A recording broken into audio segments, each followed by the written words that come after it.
Hi everyone, welcome back to the channel. Group chat can be incredibly useful for staying in touch with multiple people at once. However, sometimes you might want to exit a group chat that is no longer relevant or too active. Here is a simple guide on how to leave an iPhone group chat. Let's get started.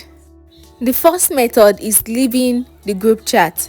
Open the messages app you want to use. I'm using WhatsApp. Now find and tap on the group chat you want to leave. At the top of the screen, tap on the group name or the icon of the participant. Now scroll down to the bottom of the screen and tap Exit Group.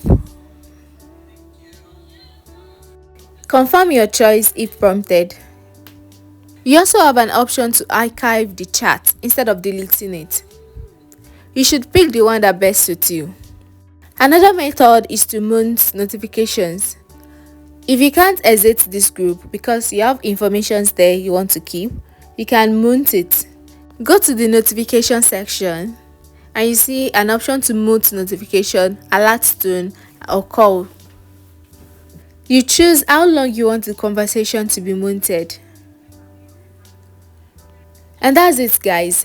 Whether you are able to leave the group chat directly or by simply muting it, these steps will help you manage your group chat notification more effectively. Thank you so much for watching this video. If you found it helpful, please like, comment and subscribe, and I will see you in our next one. Bye bye.